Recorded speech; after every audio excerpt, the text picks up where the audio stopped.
enquanto, escute, os mal dispostos, aqueles que não conseguem se adaptar, e os descontentes louvam menos. Ele dizia: os humildes e as mentes brilhantes louvam mais a Deus do que os descontentes, do que os desajustados, do que os mal dispostos, do que aqueles que não conseguem se adaptar. E ele conclui dizendo o seguinte: olha, os bons críticos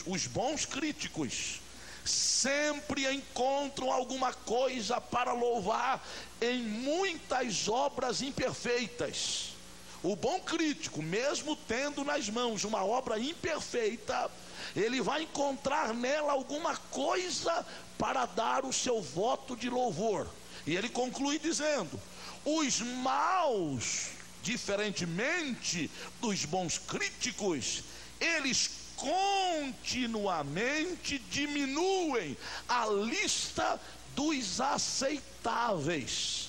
E ele conclui a sua frase dizendo: exceto onde as circunstâncias contrárias interfiram, o louvor parece ser uma saúde interior tornada audível. Eu comecei a pensar nessa frase, vou parar um pouquinho nela aqui, e eu achei interessante as palavras que ele usa aqui, porque para você saber se uma pessoa está bem de saúde, assim a olho nu, sem fazer uma análise, sem fazer um exame, como é que você detecta que uma pessoa está bem de saúde? Quando ela está corada, não é isso? Quando ela está bonita. Se você olhar para uma pessoa branca, pálida, você vai olhar e vai dizer: olha, aquela pessoa não está bem de saúde. Se você olhar para uma pessoa com umas olheiras enormes, você vai dizer: aquele irmão, aquela irmã não está muito bem de saúde. Eu não sei, estou preocupado com aquele irmão, estou preocupado com aquela irmã. Se você perceber uma pessoa com um semblante meio caído, você vai dizer: o que está acontecendo com vocês? Tem um amparo bíblico. Você lembra quando Neemias foi se apresentar ao rei com um semblante triste? O que é que o rei Artaxerxes disse para ele? Neemias, você está doente? Está enfrentando algum problema de saúde? Eu estou vendo o teu semblante triste. E aí Neemias conta que o problema não era de saúde, o problema era a sua preocupação com relação à cidade onde os seus pais haviam sido sepultados. Mas a forma de nós analisarmos se uma pessoa está bem ou não fisicamente, assim a olho nu, sem um exame detalhado, é saber se a fisionomia daquela pessoa está bonita, se ela está bem corada, né? Antigamente, quando eu era criança, havia uma ideia de que crianças gordas eram crianças sadias. É por isso que minha mãe me deu muito mingau de aveia, e hoje eu sofro até com isso até os dias de hoje. Então você diz: a criança gorda é uma criança sadia. A forma de nós sabermos se alguém está bem fisicamente a olho nu é observando esses detalhes. Agora, a forma de nós sabermos se alguém está com saúde interior é através daquilo que ela fala. Nós só podemos saber se você tem saúde interior quando você abre a sua boca para falar. De repente, dependendo, ou seja, daquilo que você fala, eu vou saber se você está bem moralmente, espiritualmente ou não. Se você se reunir com um grupo de pessoas e começar a criticar tudo, a tudo e a todos, eu vou dizer: ele está com problema de saúde interior. Se você se reunir com um grupo de pessoas e começar a contar histórias e piadas indecentes e dizer palavrões que não é a linguagem do povo que serve a Deus, eu vou dizer: ele está com problema de saúde interior. Mas se eu chego perto de você, e as oportunidades que eu tenho de chegar perto de você, isso não é somente a minha oportunidade, mas é a oportunidade de todos nós, é quando estamos reunidos nesse santuário.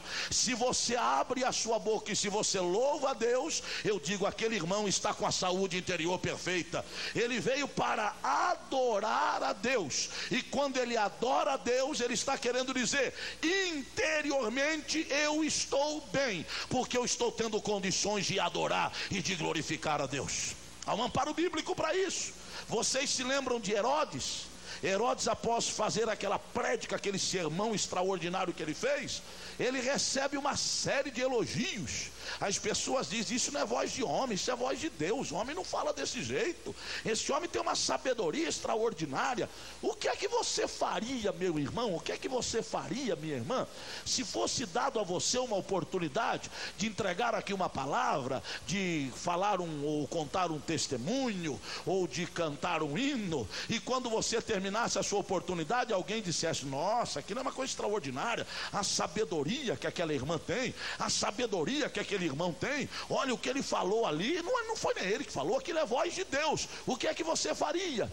Você imediatamente, aliás, é o que todos nós deveríamos fazer, imediatamente nós louvaríamos a Deus por aquilo que Deus fez através de nós, porque sabemos que aquilo que acontece através da nossa vida, das nossas ações, daquilo que fazemos ou falamos, é resultado da bondade de Deus sobre a nossa vida. E aí, se eu falo e alguém se alegra, eu digo, Senhor, eu te glorifico, porque o Senhor me usou como instrumento para falar a alguém. Mas Herodes não. Herodes, quando ouve aqueles elogios, o que é que ele faz? Ele olha para as pessoas que elogiam e diz, demorou, hein? Para vocês reconhecerem o rei que tem, hein? Demorou para vocês reconhecerem que na verdade eu sou parecido com Deus, hein?